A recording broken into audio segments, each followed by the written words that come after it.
जय हिंद, वंदे मातरम। मैं सुबोही खां। आज हम हैं नोएडा, यमुना जी के घाट पर। जिस चीज का डर था, आखिर वो होना शुरू हो गया है। हम लोग पिछले कई सालों से पूरे देश में घूम घूम कर इस चीज का प्रचार कर रहे थे, इस चीज के बारे में जागरण कर रहे थे कि हमारे पास अपनी प्रकृति को बचाने के लिए मात्र कुछ साल बचे हैं। 2030 डेडलाइन दे दी गई थी जानकारों के द्वारा कि अगर हमने अपनी प्रकृति को बचाने की कोशिश नहीं करी, तो 2030 के बाद बचाने के लिए कुछ नहीं बचेगा। लेकिन इतने संगठनों के काम करने के बावजूद, इतने अभियानों के काम करने के बावजूद और बहुत सारे बुजुर्ग लोग, बहुत सारे स्पिरिचुअल गुरुज़ जो इस विषय पर जागरण कर रहे थे, उनकी इतनी चेतावनियों के बाद भी हम लोग नहीं चेते। आज दिल्ली में यमुना जी का पानी खतरे के निशान को पार कर चुका है। कहा जा रहा है कि हथनी कुंड से पानी छोड़ा गया है, इस कारण यहाँ पर पानी बढ़ गया है। सबसे पहले तो हम ये जानने की कोशिश करें कि ये पानी छोड़ा क्यों जाता है? हम लोग जो डैम्स बनाते हैं नदियों पर, हमें लगता है कि उस पानी की हमें ज़रूरत है। डेफ़िनिटली सिंचाई के लिए, बिजली बनाने के लिए पानी की ज़रूरत होती है। लेकिन सबसे ज़रूरी सवाल ये है कि कितना? आखिर कितनी ज़रूरत है? वो जो कितना का जो अपर जो स्टैब है, जो अपर लिमिट है, वो हम निर्धारित नहीं कर पाती। हम लोग इतना पानी डैम्स में रोक लेते हैं, हमें लगता है कि हम उसको इस्तेमाल कर लेंगे, लेकिन जब हम उसको इस्तेमाल नहीं कर पाते हैं और डैम्स की दीवारें छटकने लगती हैं, दरारें पड़ने लगती हैं, हमें लगता है कि डैम टूट जाएगा, तो हम फाइनली प्रकृति से घबरा के उस पानी को छोड़ देते हैं।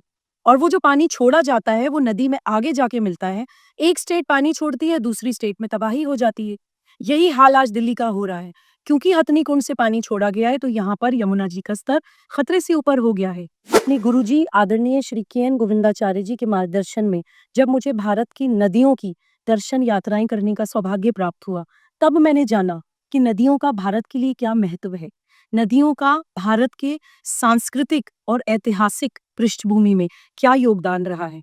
उन्हीं यात्राओं में मुझे पता चला कि जो डैम्स हम बनाते हैं नदियों पर, उन डैम्स बनाने में कोई बुराई नहीं है, लेकिन हर चीज़ की कोई एक लिमिट होनी चाहिए, कोई बैलेंस होना चाहिए। हम लोग डैम्स बना के नदियों का जितना मन चाहे उतना पानी रोक देते हैं। किस लिए? सिर्फ़ अपने लालच के कारण। हमें लगता है कि उतने पानी को हम इस्तेमाल कर पाएँगे। जब हम उस पानी को इस्तेमाल नहीं कर पाते हैं, तब हम उस पानी को छोड़ देते हैं। हमें छोड़ना पड़ता है, वरना डैम्स की दीवारों में दरारें आने लगती हैं, डैम्स के दरवाजे टूटने लगते हैं।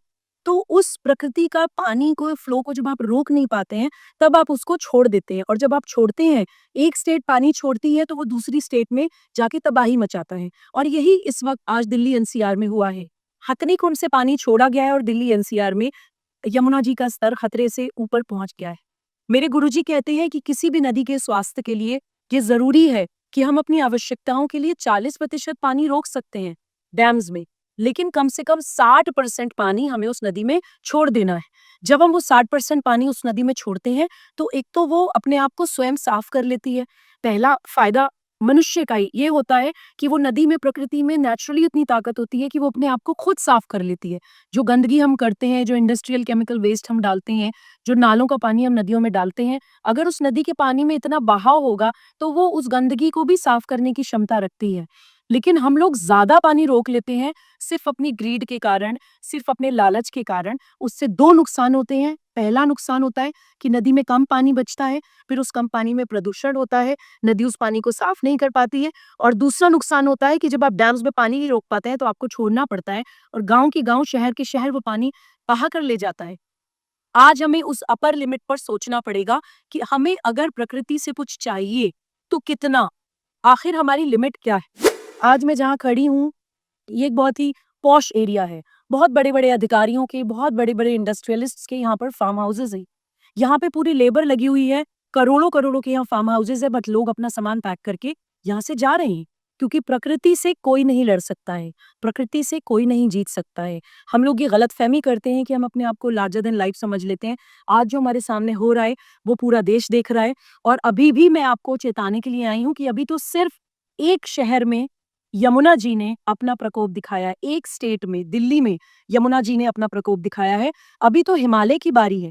हम देख रहे हैं कश्मीर में बादल फट रहा है, हिमाचल प्रदेश में तबाही आई हुई है, उत्तराखंड में तबाही आई हुई है, नॉर्थ ईस्ट में तबाही शुरू होने ही वाली है और ये जो कॉमन चीज़ है हिमालय, वो हम नहीं समझ रहे हैं। कश्मीर से लेके नॉर्थ ईस्ट तक जो कॉमन रीजन है वो है हिमालय, जो कि इस वक़्त एक नेशनल क्राइसिस, नेशनल इमरजेंसी से जूझ रहा है। अभी सिर्फ नदियों ने प्रकोप दिखाया है, अभी हिमालय प्रकोप दिखाएगा, फिर सूरज अपना कहर बरपाएगा। तब हम लोग कहाँ जाएंगे? ये आज सोचने वाली बात है। We should stand as a country to protect our nature before it gets too late. जय हिंद, वंदे मातरम।